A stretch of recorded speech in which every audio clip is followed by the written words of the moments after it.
¿Y si los Illuminati no fueran solo una teoría de conspiración, sino una realidad cuidadosamente ocultada durante siglos? En el corazón de la Europa del siglo XVIII, bajo la vigilancia de monarcas y la Iglesia, un pequeño grupo de intelectuales trazó un plan audaz: transformar el mundo desde las sombras, usando el conocimiento como arma. En este video descubrirás cómo una sociedad secreta, surgida en una ciudad universitaria, llegó a convertirse en el símbolo eterno del poder invisible. Quédate hasta el final, porque lo que revelaremos hoy podría cambiar para siempre lo que crees saber sobre historia, poder y verdad. Todo comenzó en una noche primaveral de 1776, en la pequeña ciudad de Ingolstadt, Baviera. Mientras en América las colonias declaraban su independencia, en esta tranquila ciudad universitaria, un profesor de derecho canónico llamado Adam Weishaupt reunía a 5 jóvenes estudiantes en su estudio privado. A sus 28 años, Weishaupt ya era una figura controvertida en la universidad. Educado por jesuitas, pero profundamente influenciado por las ideas de la Ilustración francesa, sentía que el conocimiento estaba prisionero bajo llaves eclesiásticas y aristocráticas que debían ser rotas. ¿Qué movió a Weishaupt a crear una organización secreta? El joven profesor había presenciado cómo las ideas progresistas eran sistemáticamente silenciadas en las universidades bávaras. Los libros de Voltaire, Rousseau y d'Alembert circulaban de manera clandestina entre estudiantes y profesores como contrabando intelectual. La Iglesia Católica mantenía un férreo control sobre la educación, y el pensamiento libre era visto como una amenaza. Weishaupt, en lugar de confrontar abiertamente este sistema, concibió una estrategia más sutil: cambiar el mundo no desde fuera, sino infiltrándose en sus instituciones. Aquella noche, bajo la luz tenue de las velas, Weishaupt expuso su visión: crear una red de perfectibilistas, hombres dedicados al progreso de la humanidad mediante la razón y el conocimiento. No buscaban el poder por el poder mismo, sino la transformación gradual de la sociedad hacia un ideal ilustrado, donde la superstición y el dogma dieran paso a la ciencia y la libertad de pensamiento. Sus primeros seguidores eran, como él, profesores y estudiantes frustrados con las limitaciones impuestas a su intelecto. Lo que hizo único al proyecto de Weishaupt fue su elaborada estructura organizativa, inspirada parcialmente en la masonería, pero mucho más centrada en el secreto total. Cada miembro recibiría una educación progresiva, avanzando a través de niveles o grados a medida que demostrara su compromiso y capacidad. Esta estructura permitiría a la orden influir en las instituciones sin revelar jamás su verdadera naturaleza o alcance. Era un diseño perfectamente adaptado a una época donde expresar ciertas ideas podía significar el exilio, la prisión o incluso la muerte.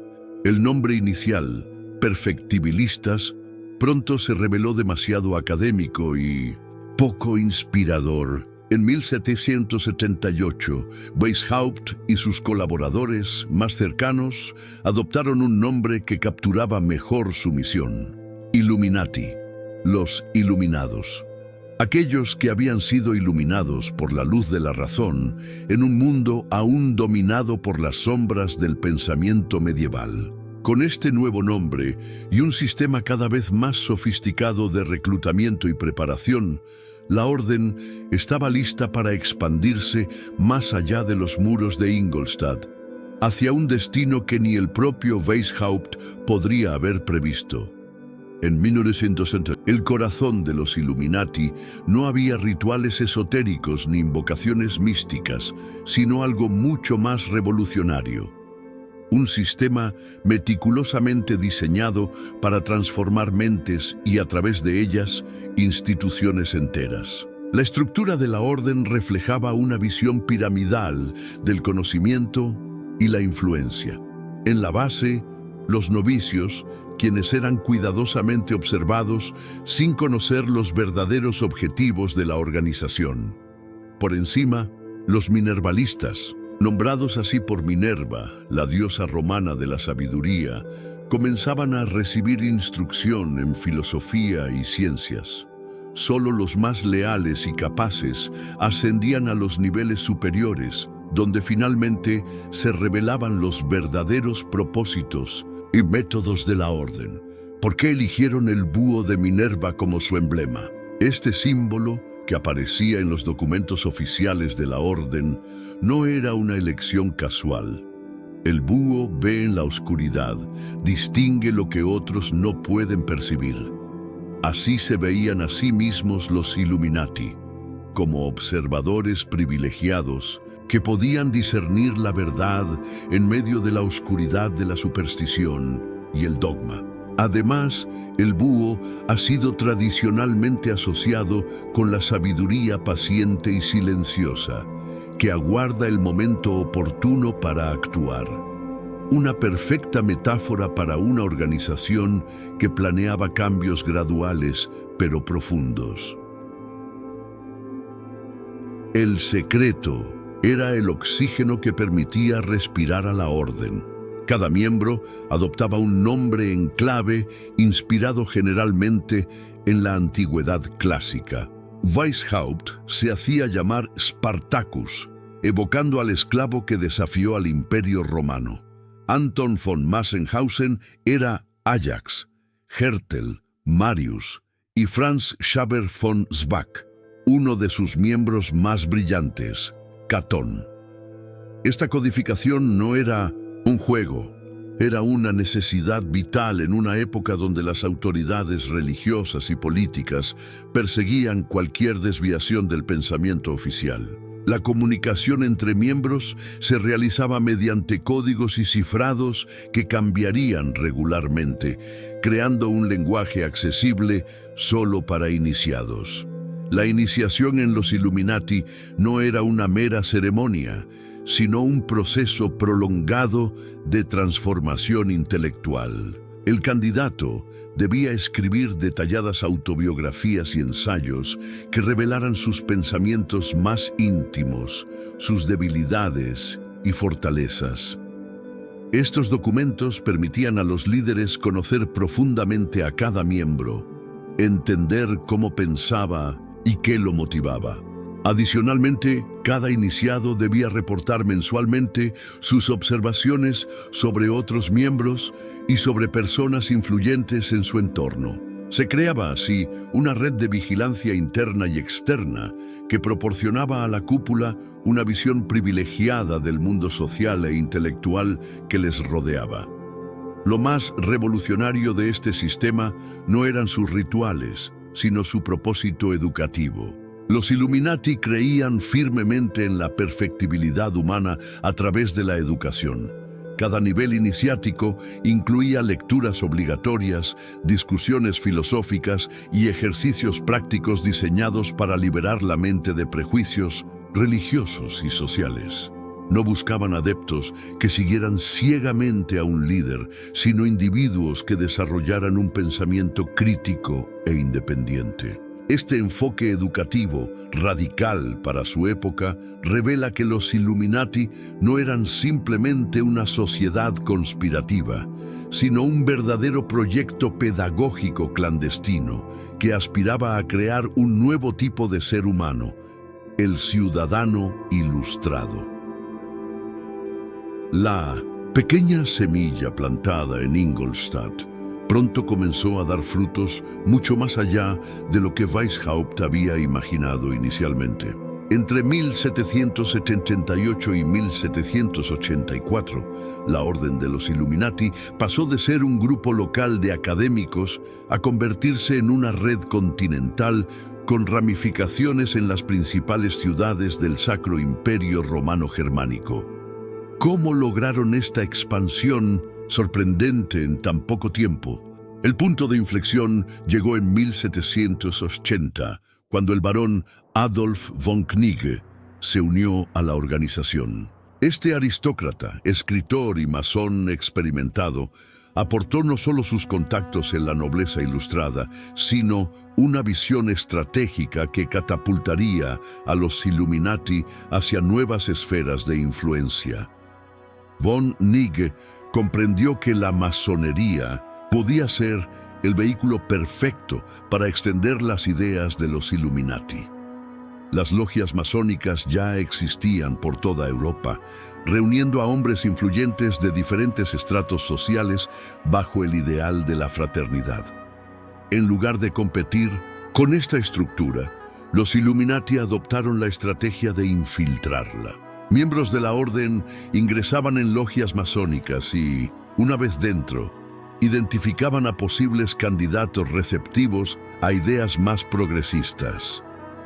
Gradualmente, lograron influir e incluso controlar completamente algunas logias importantes, como la Theodor zum Guten Rat en Múnich y la Zur Wahren Eintracht en Viena, convirtiendo estos espacios en centros de irradiación de su filosofía. La infiltración no se limitó a las logias masónicas. Los Illuminati desarrollaron una estrategia meticulosa para penetrar en las instituciones clave del Estado y la sociedad. Colocaron miembros en universidades como profesores y administradores, influyendo así en la formación de las futuras élites. Se introdujeron en los tribunales de justicia como abogados y jueces, modificando sutilmente la interpretación de las leyes. Incluso lograron posiciones en seminarios religiosos, donde podían moderar el dogmatismo desde dentro. Cada miembro tenía la misión de identificar y reclutar a personas de talento e influencia, creando así una red invisible que se extendía por los centros de poder. Esta estrategia silenciosa pero efectiva permitió a los Illuminati alcanzar una presencia impresionante en apenas una década. Hacia 1784, la orden contaba con más de 650 miembros activos, distribuidos por Baviera, Austria, Sajonia, Prusia, Francia y partes de Italia y Suiza. Entre sus filas se contaban profesores universitarios, médicos, abogados, funcionarios estatales, clérigos progresistas e incluso algunos príncipes, como Carlos Augusto de Sajonia-Weimar, Ernst II de Sajonia-Gotha y el duque Ferdinand de Brunswick. Esta diversidad de miembros, unidos por su compromiso con los ideales ilustrados, convertía a los Illuminati en mucho más que una simple sociedad filosófica. Eran una verdadera red de influencia transnacional. Lo más notable de esta expansión fue su carácter silencioso. A diferencia de otros movimientos revolucionarios que proclamaban abiertamente sus intenciones, los Illuminati operaban bajo un velo de discreción que les permitía evadir la censura y la persecución. No buscaban derrocar gobiernos mediante la violencia, sino transformar gradualmente la sociedad a través de la educación y la influencia cultural. En cierto sentido, representaban una forma temprana de activismo sociopolítico, que entendía que el verdadero poder no residía en la fuerza bruta, sino en la capacidad de moldear mentalidades e instituciones. Esta sutileza les permitió crecer prácticamente inadvertidos durante años, hasta que un pequeño error cambiaría drásticamente su destino. El 20 de julio de 1784, un mensajero llamado Joseph Lanz cabalgaba apresuradamente bajo una tormenta veraniega hacia Ratisbona. Lo que llevaba en su maletín valía más que el oro: documentos cifrados, listas de miembros, cartas internas y planes estratégicos de la Orden de los Illuminati. Lanz, que era un sacerdote excomulgado convertido en miembro de la Orden, nunca llegaría a su destino. Un rayo lo alcanzó en pleno camino, matándolo instantáneamente. Cuando las autoridades recuperaron su cuerpo, también encontraron los documentos. Aquello que había permanecido en la sombra durante años quedaba ahora expuesto a la luz más cruda. El secreto mejor guardado de Europa acababa de revelarse por un capricho del destino. ¿Cómo reaccionaron las autoridades ante este hallazgo inesperado? Los documentos confiscados llegaron rápidamente a manos de Karl Theodor, el príncipe elector de Baviera. Aunque se presentaba como un gobernante ilustrado, patrocinando artes y ciencias, Theodor era profundamente conservador y estaba influenciado por ex-jesuitas que habían advertido sobre sociedades secretas subversivas. Al examinar los papeles de Lanz, Theodor vio confirmados sus peores temores. Existía una organización que se infiltraba sistemáticamente en las instituciones del Estado, con objetivos que consideró amenazantes para el orden establecido. Su reacción fue inmediata y contundente. El 22 de junio de 1784, Karl Theodor emitió el primer edicto contra sociedades secretas no autorizadas. Aunque no mencionaba específicamente a los Illuminati, el objetivo era evidente. Este primer movimiento fue solo un aviso, pero inició una cascada de acontecimientos que llevarían a la persecución sistemática de la orden. Dentro de los Illuminati, el edicto generó la primera fractura seria. Algunos miembros argumentaron por una moderación temporal de actividades, mientras otros, como Weishaupt, insistían en continuar con mayor cautela. Esta división interna, sumada a la vigilancia creciente, comenzó a erosionar la estructura que tan meticulosamente habían construido. El golpe definitivo llegó en febrero de 1785, cuando las autoridades bávaras allanaron la residencia de 1902 Franz Xaver von Zwack en Landshut. Von Zwack, consejero del gobierno bávaro y uno de los líderes más importantes de la orden, había acumulado un archivo extenso de documentos Illuminati. Lo que las autoridades encontraron superó todas sus expectativas. Cartas escritas por Weishaupt, donde explicaba métodos para abrir correspondencia sellada sin dejar rastro, fórmulas para tinta invisible, instrucciones detalladas para la iniciación de nuevos miembros, planes para establecer una rama femenina de la orden, y lo más alarmante para las autoridades: discusiones sobre cómo la organización podría influir en gobiernos e instituciones religiosas. Era el corazón documental de los Illuminati, expuesto en toda su complejidad. La respuesta de las autoridades no se hizo esperar. Karl Theodor ordenó la publicación de algunos de estos documentos bajo el título Escritos Originales de la Orden de los Illuminati, creando un escándalo público sin precedentes. Las páginas mostraban no solo los nombres reales de miembros prominentes, sino detalles sobre su organización interna y sus aspiraciones de reforma social. Para una sociedad todavía profundamente religiosa y monárquica, la idea de una organización secreta que cuestionaba la autoridad tradicional resultaba aterradora. La opinión pública, azuzada por sermones dominicales y publicaciones oficiales, comenzó a ver a los Illuminati no como filósofos idealistas, sino como una amenaza existencial para el orden social. Lo que había comenzado como un proyecto intelectual en una pequeña universidad, ahora se enfrentaba a la maquinaria completa del Estado bávaro, determinado a erradicar lo que consideraba una infección peligrosa en el cuerpo político. El 2 de marzo de 1785, Karl Theodor firma el segundo edicto.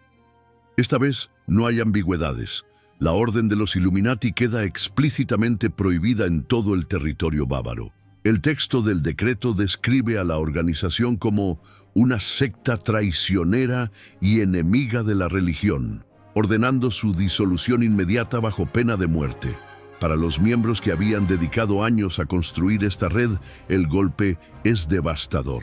De la noche a la mañana, pertenecer a los Illuminati se convierte no solo en un delito, sino en una sentencia potencialmente fatal.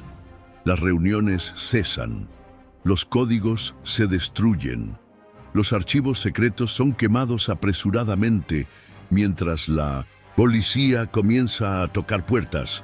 ¿Cómo respondieron los Illuminati ante esta persecución sistemática? La reacción fue diversa y revela las fracturas internas que ya existían. Algunos miembros renunciaron públicamente, distanciándose de la organización para salvar sus carreras y vidas.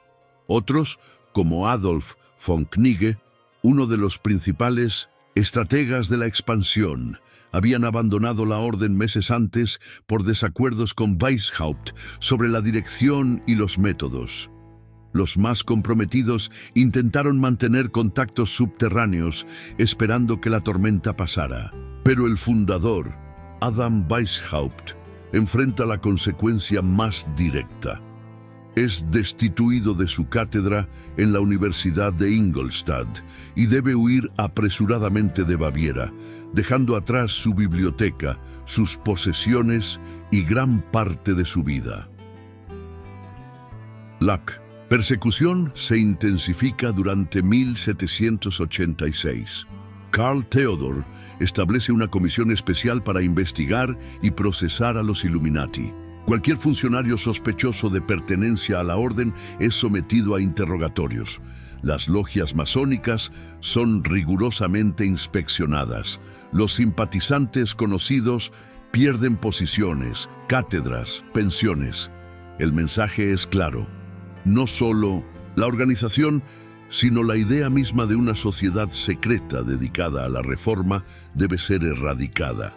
El 16 de agosto de 1787, un tercer edicto refuerza las prohibiciones anteriores y aumenta las penas, convirtiendo la pertenencia actual o pasada a los Illuminati en un crimen de lesa majestad, punible con la confiscación de bienes y potencialmente la ejecución. Weishaupt, mientras tanto, encuentra refugio en Gotha, bajo la protección del duque Ernest II de Sajonia-Gotha-Altenburg, simpatizante de las ideas ilustradas y posiblemente miembro secreto de la orden. Desde este exilio intenta defender su legado. Publica una serie de escritos apologéticos como Justificación completa de mi persona, 1787, y El sistema corregido de los Illuminati, 1788, donde presenta la orden como una sociedad puramente filosófica y educativa, sin intenciones subversivas. Pero estas defensas llegan demasiado tarde. La imagen pública de los Illuminati ya ha sido definida por sus enemigos, y la organización que construyó con tanto cuidado se desvanece ante sus ojos. Para 1790, los Illuminati bávaros habían dejado oficialmente de existir como organización estructurada. Sus líderes estaban exiliados, encarcelados o reintegrados a la sociedad tras renuncias públicas. Sus documentos habían sido confiscados, publicados selectivamente y archivados. Su reputación había sido sistemáticamente destruida a través de sermones, edictos y publicaciones oficiales. Aparentemente, el capítulo de los Illuminati en la historia europea había terminado apenas 14 años después de su fundación, pero aquello que parecía ser el fin resultaría ser solo el principio de algo mucho más duradero, la transformación de una sociedad secreta real en un mito político que trascendería siglos. El 14 de julio de 1789, miles de parisinos se levantan en armas y asaltan la Bastilla, fortaleza-prisión símbolo del poder absolutista. En cuestión de semanas, el régimen monárquico que había gobernado Francia durante siglos comienza a desmoronarse. La Asamblea Nacional abolirá los privilegios feudales.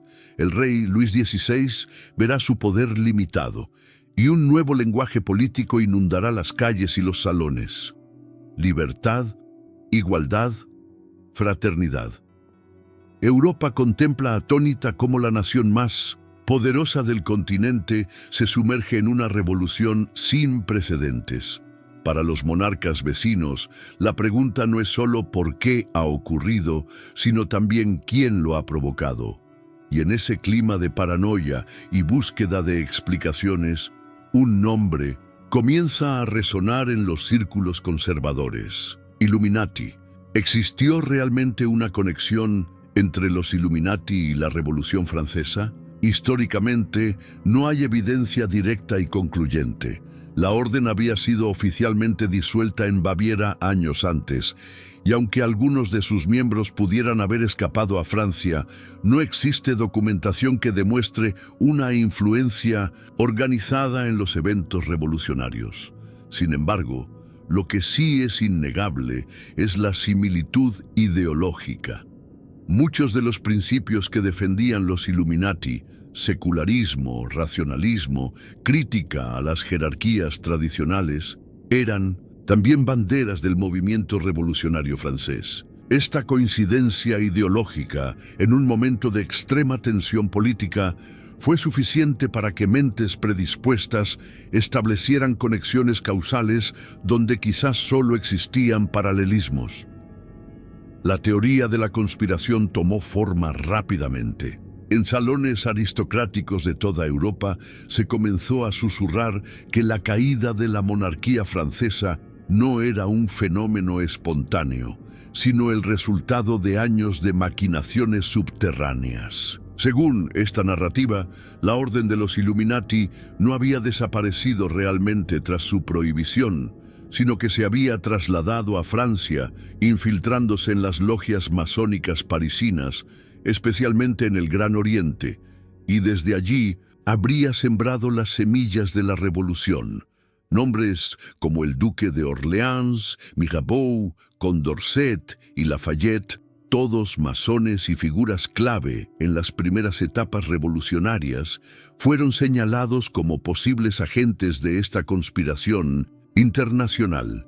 Esta interpretación conspirativa encontró su expresión más elaborada y duradera en la obra del abate Augustin Barruel. Este jesuita francés, exiliado en Londres tras la Revolución, publicó entre 1797 y 1798 sus Memorias para servir a la historia del jacobinismo, un extenso trabajo en 5 volúmenes donde argumentaba que la Revolución Francesa había sido orquestada por una triple conspiración de filósofos anticristianos, Voltaire, D'Alembert, Diderot, de masones radicalizados y finalmente de los Iluminados de Baviera, quienes habrían aportado la estructura organizativa y la estrategia de infiltración. Para Barruel, los Illuminati representaban la culminación de un plan secular para destruir el cristianismo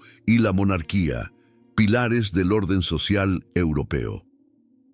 Lo fascinante de esta teoría es cómo transformó a los Illuminati de una organización histórica concreta, con fecha de fundación, membresía documentada y eventual disolución, en un símbolo atemporal del poder oculto. La prohibición bávara, paradójicamente, no había destruido a los Illuminati, sino que los había liberado de las limitaciones físicas, permitiéndoles convertirse en algo mucho más poderoso. Una idea, una explicación para lo inexplicable, un nombre para lo innombrable. El caos revolucionario que sacudía Europa necesitaba un culpable, y los Illuminati, con su historia de secretismo e infiltración, ofrecían el chivo expiatorio perfecto.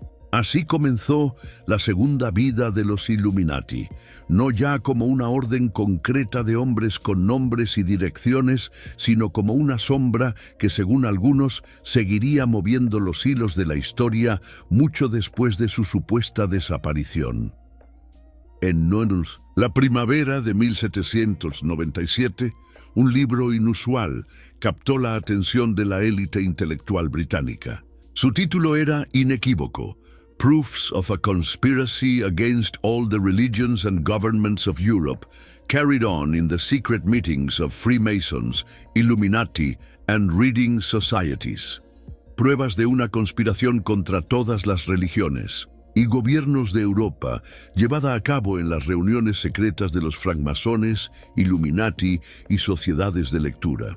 Su autor, John Robison, no era un panfletista marginal, ni un religioso fanático, sino un respetado profesor de filosofía natural en la Universidad de Edimburgo, miembro de la prestigiosa Royal Society y una autoridad en matemáticas y física. Que un científico de tal calibre dedicara 400 páginas a desentrañar una supuesta conspiración internacional causó tanto escepticismo como inquietud en los círculos académicos europeos. ¿Qué llevó a un hombre de ciencia como Robison a adentrarse en el terreno de las teorías conspirativas? Durante sus viajes por Europa continental, Robison había sido iniciado en la masonería, experimentando de primera mano las diferencias entre las logias británicas, centradas en la fraternidad y la filantropía, y algunas logias continentales, que percibió como más politizadas y radicales. A través de contactos masónicos y correspondencia personal, había tenido acceso a algunos de los documentos confiscados a los Illuminati bávaros, así como a relatos sobre la Revolución Francesa. Combinando estas fuentes dispersas con sus propias observaciones, Robison llegó a una conclusión alarmante. Existía una estructura internacional, con raíces en los Illuminati, dedicada a subvertir el orden político y religioso de Europa mediante la infiltración de sociedades aparentemente inocuas. La obra de Robison apareció casi simultáneamente con las Mémoires pour servir à l'histoire du jacobinisme del abate Barruel. Aunque desarrolladas independientemente, ambas teorías compartían elementos centrales. Los Illuminati no habían desaparecido tras su prohibición en Baviera, sino que se habían reorganizado bajo diferentes nombres. Habían sido los arquitectos intelectuales de la Revolución Francesa y seguían operando para extender principios anárquicos por Europa y América. La coincidencia de dos autores tan diferentes, un científico protestante escocés y un jesuita francés exiliado, presentando teorías tan similares, reforzaba para muchos lectores la credibilidad de estas acusaciones. Si dos mentes tan distintas habían llegado a las mismas conclusiones siguiendo caminos separados, ¿no debía haber algo de verdad en ello? El impacto de estas teorías fue inmediato y profundo, especialmente en Estados Unidos. En 1798, el reverendo Jedediah Morse, un influyente clérigo de Massachusetts, pronunció una serie de sermones alertando sobre la infiltración de los Illuminati en las logias masónicas estadounidenses. Sus palabras alcanzaron al propio George Washington, quien, aunque escéptico, se vio obligado a responder públicamente a estas acusaciones en una carta al reverendo Snyder. No era mi intención dudar de que la doctrina de los Illuminati y los principios del jacobinismo se habían extendido a los Estados Unidos. Por el contrario, nadie está más satisfecho de este hecho que yo. Esta aparente validación presidencial, aunque matizada, proporcionó un impulso crucial a las teorías conspirativas en el joven país. Lo más sorprendente de este primer ciclo de teorías conspirativas es cómo transformó completamente la percepción histórica de los Illuminati. La organización real, un grupo de profesores, estudiantes y funcionarios bávaros con aspiraciones reformistas, fue eclipsada por su versión mítica, una red omnipresente, todopoderosa, capaz de derrocar monarquías y desestabilizar continentes. Esta transformación respondía a necesidades psicológicas y políticas profundas de una Europa que enfrentaba cambios sin precedentes. Frente al caos revolucionario y las rápidas transformaciones sociales, la teoría de una conspiración Illuminati ofrecía algo que muchos ansiaban desesperadamente: una explicación simple para un mundo cada vez más complejo e incierto. El mito había comenzado su largo viaje a través del tiempo, alimentándose de cada nueva crisis, cada nueva revolución, cada nuevo momento de incertidumbre, asumiendo formas nuevas, pero conservando siempre su esencia, la idea de un poder invisible que mueve los hilos de la historia. A medida que el siglo XIX avanzaba, los Illuminati experimentaron una curiosa metamorfosis histórica. La organización real, con sus documentos, miembros y fecha concreta de disolución, comenzó a desvanecerse en la memoria colectiva, mientras su versión mitificada crecía y se transformaba con cada nueva crisis social o política. Durante la era de las revoluciones que sacudió Europa en 1848, panfletos conservadores resucitaron el fantasma de los Illuminati, presentándolos como los arquitectos invisibles de las barricadas que se levantaban desde Berlín hasta Viena. Ya no importaba que ninguno de los revolucionarios se identificara como Illuminati. El nombre se había convertido en sinónimo de cualquier fuerza que amenazara el orden establecido. ¿Por qué el mito de los Illuminati resultó tan resistente al paso del tiempo? La respuesta radica en su extraordinaria adaptabilidad. A diferencia de otras teorías conspirativas centradas en eventos específicos, la narrativa de los Illuminati ofrecía un marco interpretativo general que podía aplicarse a casi cualquier circunstancia histórica. En la era industrial, cuando el surgimiento de movimientos obreros y sindicales alteraba el equilibrio social, los Illuminati fueron vinculados al socialismo y al comunismo naciente. Durante periodos de tensión religiosa, se les presentaba como agentes del secularismo y el anticlericalismo. En momentos de cambio científico acelerado, se les asociaba con el racionalismo radical que amenazaba las verdades tradicionales. El mito funcionaba como un camaleón ideológico, cambiando de color según las ansiedades dominantes de cada época. Este proceso de mitificación alcanzó nuevas dimensiones con la publicación en 1868 de Los misterios de la francmasonería, por el francés Léo Taxil.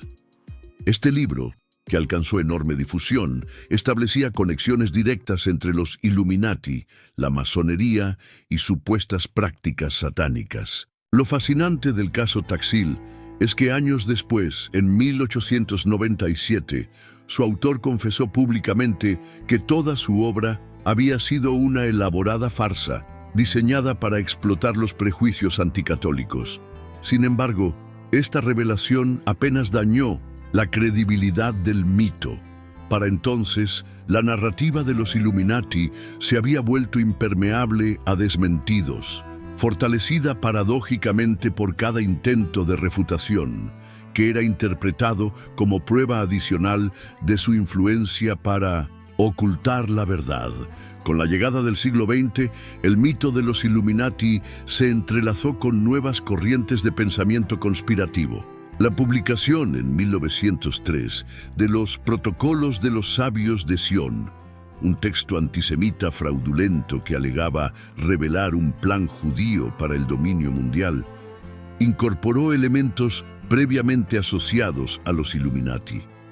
Durante el periodo de entreguerras, autores como Nesta Webster en Inglaterra y William Guy Carr en Norteamérica desarrollaron elaboradas teorías que vinculaban a los Illuminati con la revolución bolchevique, las instituciones financieras internacionales y supuestas confabulaciones para establecer un gobierno mundial único. Ya no se trataba de una pequeña sociedad secreta bávara, sino de una vasta conspiración que abarcaba siglos, continentes y las más altas esferas del poder global.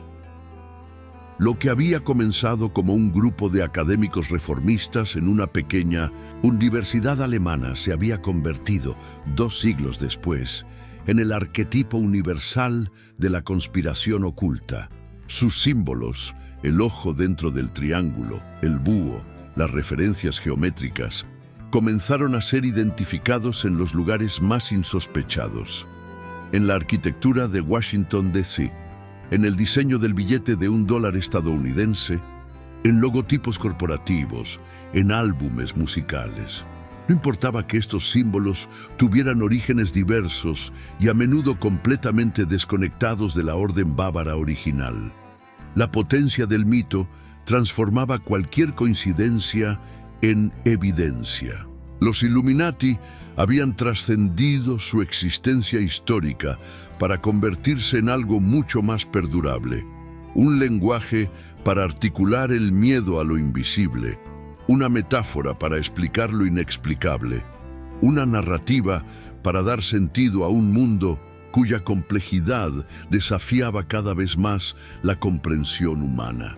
En los tranquilos pasillos de las universidades, lejos del sensacionalismo mediático y las teorías conspirativas de Internet, un grupo reducido de historiadores ha dedicado décadas a reconstruir la historia real de los Illuminati bávaros. Su trabajo meticuloso en archivos alemanes, examinando documentos originales, correspondencia personal y registros judiciales de la época, ha permitido separar gradualmente el hecho histórico de la ficción acumulada durante siglos. Entre estos investigadores destaca el profesor Richard van Dulmen, cuyo libro Der Geheimbund der Illuminaten, la sociedad secreta de los Illuminati, publicado en 1975, estableció una nueva base académica para el estudio científico de la orden, alejándose tanto de la demonización tradicional como de la romantización.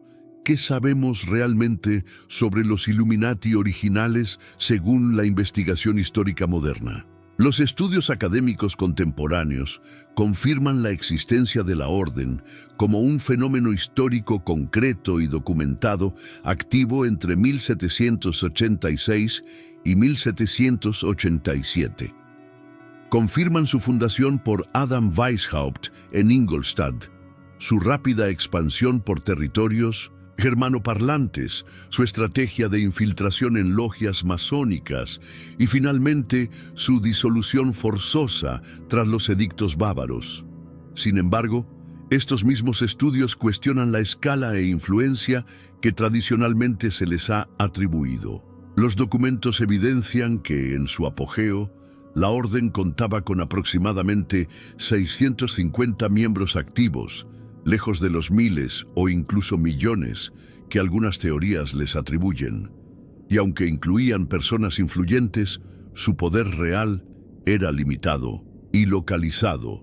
El historiador Reinhard Koselleck ha señalado que la importancia histórica de los Illuminati no radica tanto en lo que lograron hacer, sino en lo que representaron. Un nuevo tipo de sociabilidad política que desafiaba las estructuras tradicionales de poder. En su análisis, los Illuminati fueron importantes no como conspiradores todopoderosos, sino como síntoma de las profundas transformaciones que experimentaba la esfera pública europea a finales del siglo XVIII. Representaban la emergencia de redes intelectuales transnacionales que, aunque minoritarias, comenzaban a articular una crítica sistemática al antiguo régimen y a imaginar formas alternativas de organización social basadas en principios ilustrados. Su verdadero legado, según esta interpretación, no fue una conspiración continua, sino un precedente importante en la historia de los movimientos reformistas europeos. La especialista Mónica Neugebauer-Wölk ha aportado una dimensión adicional al debate académico, explorando la dimensión religiosa de los Illuminati. Contrariamente a la imagen popular que los presenta como ateos radicales, su investigación muestra que muchos miembros, incluido Weishaupt, mantenían creencias que podrían describirse como deístas o panteístas. No rechazaban completamente lo espiritual, sino que buscaban reformular la religiosidad en términos compatibles con la razón ilustrada. Los rituales de la orden, lejos de ser ceremonias satánicas, como afirmarían sus detractores, eran ejercicios pedagógicos diseñados para inculcar valores éticos como la autodisciplina, la búsqueda de conocimiento y el compromiso con el bien común, utilizando un lenguaje simbólico derivado parcialmente de la masonería y parcialmente creado por Weishaupt y sus colaboradores. Quizás la contribución más importante de la historiografía contemporánea ha sido contextualizar a los Illuminati dentro del panorama más amplio de las sociedades secretas del siglo XVIII. Lejos de ser una anomalía, los Illuminati formaban parte de una rica tradición de asociaciones privadas, literarias, filosóficas, científicas y políticas que proliferaron en la Europa de la Ilustración, desde los Rosacruces hasta la Orden de los Asiáticos, desde clubes patrióticos hasta academias científicas semiclandestinas. Estas organizaciones constituían espacios alternativos donde las élites ilustradas podían debatir ideas y desarrollar proyectos reformistas fuera del control directo de la Iglesia y el Estado. Lo que distinguió a los Illuminati y lo que finalmente provocó su caída no fue la radicalidad de sus ideas, que en realidad eran bastante moderadas comparadas con las de otros pensadores contemporáneos, sino su estructura organizativa excepcionalmente disciplinada y su estrategia deliberada de infiltración institucional. Esta contextualización histórica permite entender a los Illuminati no como una aberración histórica, sino como un producto característico de su tiempo. Una época de transición donde nuevas formas de pensamiento y organización social luchaban por emerger en un mundo aún dominado por estructuras tradicionales de autoridad. Abre cualquier plataforma de streaming, visita una librería o simplemente navega por Internet. Los Illuminati están en todas partes. Su nombre aparece en títulos de películas taquilleras, bestsellers internacionales, videojuegos de éxito mundial, canciones de pop, series de televisión y documentales de historia alternativa. Un símbolo que comenzó en una pequeña universidad bávara se ha convertido en un elemento omnipresente de la cultura popular global. El ojo dentro del triángulo, que originalmente no tenía conexión directa con la Orden de Weishaupt, es ahora reconocido instantáneamente por millones de personas como el símbolo Illuminati por excelencia. ¿Cómo explicar esta extraordinaria persistencia y difusión cultural de un grupo que existió formalmente durante apenas una década, hace más de 2 siglos? La fascinación contemporánea con los Illuminati tiene múltiples raíces. Por un lado, responde a la permanente atracción humana por el misterio y lo prohibido. Las sociedades secretas ejercen una seducción particular sobre nuestra imaginación, ofreciendo la promesa de acceso a conocimientos ocultos, a verdades que ellos no quieren que sepamos. Esta atracción se ha multiplicado exponencialmente en la era digital, donde la sobreabundancia de información paradójicamente aumenta la sensación de que algo permanece oculto. Por otro lado, el mito de los Illuminati ofrece una explicación seductoramente simple para un mundo cada vez más complejo e incierto. Frente a crisis económicas globales, transformaciones tecnológicas vertiginosas o tensiones geopolíticas incomprensibles, la idea de una mano invisible que controla los acontecimientos proporciona un alivio psicológico. Si todo está planificado, al menos existe un patrón inteligible. Y por perverso que sea, el fenómeno literario iniciado por Dan Brown con Ángeles y Demonios 2000, y continuado con El Código da Vinci, 2003, introdujo a los Illuminati en el mainstream cultural internacional, mezclándolos creativamente con otros mitos históricos como el Priorato de Sion o la supuesta descendencia de Jesús. Estas novelas, convertidas posteriormente en exitosas películas protagonizadas por Tom Hanks, presentaban a los Illuminati como una sociedad secreta renacentista enfrentada con la Iglesia Católica. Una versión ficticia, pero que conectaba con la fascinación popular por las conspiraciones históricas. Lo significativo de estas obras no es su precisión histórica, que deliberadamente sacrifican en aras de la narrativa, sino su capacidad para situar a los Illuminati en el centro del imaginario cultural global, transformándolos de una nota al pie en libros de historia a un referente reconocible internacionalmente. En la industria musical, la iconografía Illuminati ha sido apropiada y reinterpretada por numerosos artistas de primera línea. Figuras como Jay-Z, Rihanna, Lady Gaga o Beyoncé han incorporado símbolos tradicionalmente asociados a los Illuminati: triángulos, ojos, pirámides, gestos manuales específicos. En sus videos musicales, portadas de álbumes y actuaciones en directo, esta utilización, generalmente estética más que ideológica, ha desencadenado innumerables teorías sobre su supuesta pertenencia a una versión moderna de la orden. Lo interesante de este fenómeno es su carácter circular. Los artistas incorporan estos símbolos precisamente porque saben que generarán especulación y controversia, alimentando así la misma mitología que supuestamente confirman en un ejercicio de marketing viral extremadamente efectivo.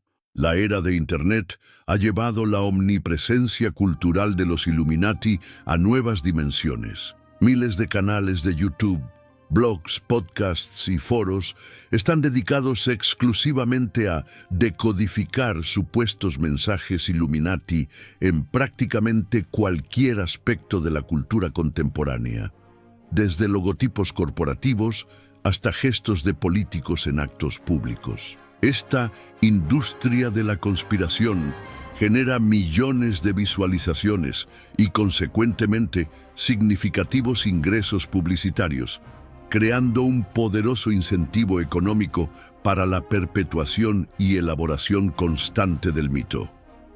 Lo que comenzó como una genuina creencia conspirativa se ha transformado parcialmente en un lucrativo modelo de negocio digital, donde la frontera entre la creencia sincera y el entretenimiento calculado se vuelve cada vez más difusa. Así, los Illuminati del siglo XXI existen simultáneamente como objeto de genuino temor para algunos, como objeto de estudio histórico para otros, como recurso narrativo para creadores de contenido y como símbolo reconocible globalmente que funciona de manera similar a un meme cultural, una unidad de significado que se replica, muta y persiste independientemente de su conexión con la realidad histórica original. A orillas del río Cam, en Cambridge, cada 16 de junio desde 1820, 12 estudiantes seleccionados juran solemnemente guardar los secretos de la sociedad más exclusiva de la universidad, los Apóstoles de Cambridge. En New Haven, Connecticut, bajo el edificio neogótico conocido como La Tumba, los iniciados de Skull and Bones participan en rituales que han permanecido esencialmente idénticos desde 1832. En salones discretos de Londres, París o Nueva York, logias masónicas continúan sus ceremonias siguiendo liturgias que se remontan al siglo XVIII. En cada continente, en casi cada país, sociedades discretas, algunas secretas, otras simplemente privadas, continúan reuniéndose lejos de miradas indiscretas. Los Illuminati bávaros desaparecieron hace más de 2 siglos, pero el fenómeno de la sociedad secreta sigue muy vivo, planteando una pregunta fascinante. ¿Qué hizo a los Illuminati únicos entre tantas organizaciones similares? ¿Por qué los Illuminati eclipsaron en el imaginario popular a organizaciones más antiguas, duraderas e influyentes como la francmasonería? La comparación resulta particularmente reveladora. La masonería existe ininterrumpidamente desde principios del siglo XVIII, cuenta con millones de miembros en todo el mundo, posee templos identificables en casi todas las ciudades importantes y ha incluido entre sus filas a figuras tan prominentes como George Washington, Winston Churchill o Salvador Allende. Los Illuminati, en contraste, existieron formalmente durante apenas una década. Nunca superaron los 700 miembros y fueron efectivamente disueltos hace más de 230 años. Sin embargo, es el nombre Illuminati, no masones, el que se ha convertido en sinónimo universal de conspiración global. La clave de esta paradoja parece residir precisamente en su disolución forzosa. Mientras la masonería existe abiertamente, sujeta al escrutinio público, los Illuminati desaparecieron oficialmente, permitiendo que la imaginación llenara el vacío de su ausencia con posibilidades ilimitadas. Una comparación igualmente instructiva puede establecerse con los Rosacruces, otra sociedad con elementos esotéricos que ha generado abundante mitología. Surgidos a principios del siglo XVII, a partir de manifiestos anónimos que circularon por Europa, los Rosacruces compartían con los Illuminati un interés por el avance del conocimiento y la reforma social, aunque con un componente místico mucho más pronunciado. Diversos grupos contemporáneos reclaman ser herederos legítimos de esta tradición, como la antigua y mística Orden Rosae Crucis, Amor Se, o la Fraternitas Rosae Crucis. Sin embargo, pese a su mayor antigüedad y su elaborada cosmología espiritual, los Rosacruces nunca han generado el nivel de fascinación conspirativa de los Illuminati. La diferencia crucial parece residir en el carácter explícitamente político de los Illuminati, mientras los Rosacruces se centran primordialmente en el desarrollo espiritual individual. La Orden de Weishaupt tenía un programa definido de infiltración institucional y reforma social, lo que los convertía en una amenaza más tangible y creíble para el orden establecido. El caso de los carbonarios italianos ofrece otro contraste revelador. Esta sociedad secreta revolucionaria, activa principalmente entre 1800 y 1831, compartía con los Illuminati muchos elementos: iniciaciones ritualizadas, estructura jerárquica, objetivos políticos progresistas y persecución gubernamental. Los carbonarios fueron instrumentales en las revoluciones liberales italianas que eventualmente conducirían a la unificación nacional, logrando un impacto político concreto muy superior al de los Illuminati. Sin embargo, pese a su éxito histórico real, los carbonarios ocupan hoy apenas una nota al pie en libros de historia, mientras los Illuminati protagonizan bestsellers y películas taquilleras. La explicación parece encontrarse en el timing histórico. Los Illuminati fueron asociados desde el principio con la Revolución Francesa, un evento de resonancia global que transformó radicalmente la política occidental, mientras los carbonarios quedaron vinculados a revoluciones nacionales más localizadas y menos trascendentales en el imaginario internacional.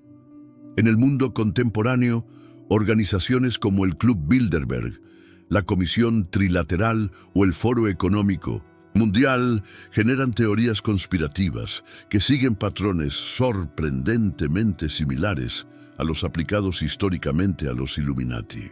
Estas entidades, que reúnen periódicamente a líderes políticos, empresariales y académicos para discutir tendencias globales, son regularmente acusadas de coordinar secretamente la política mundial. La diferencia fundamental es su carácter semipúblico.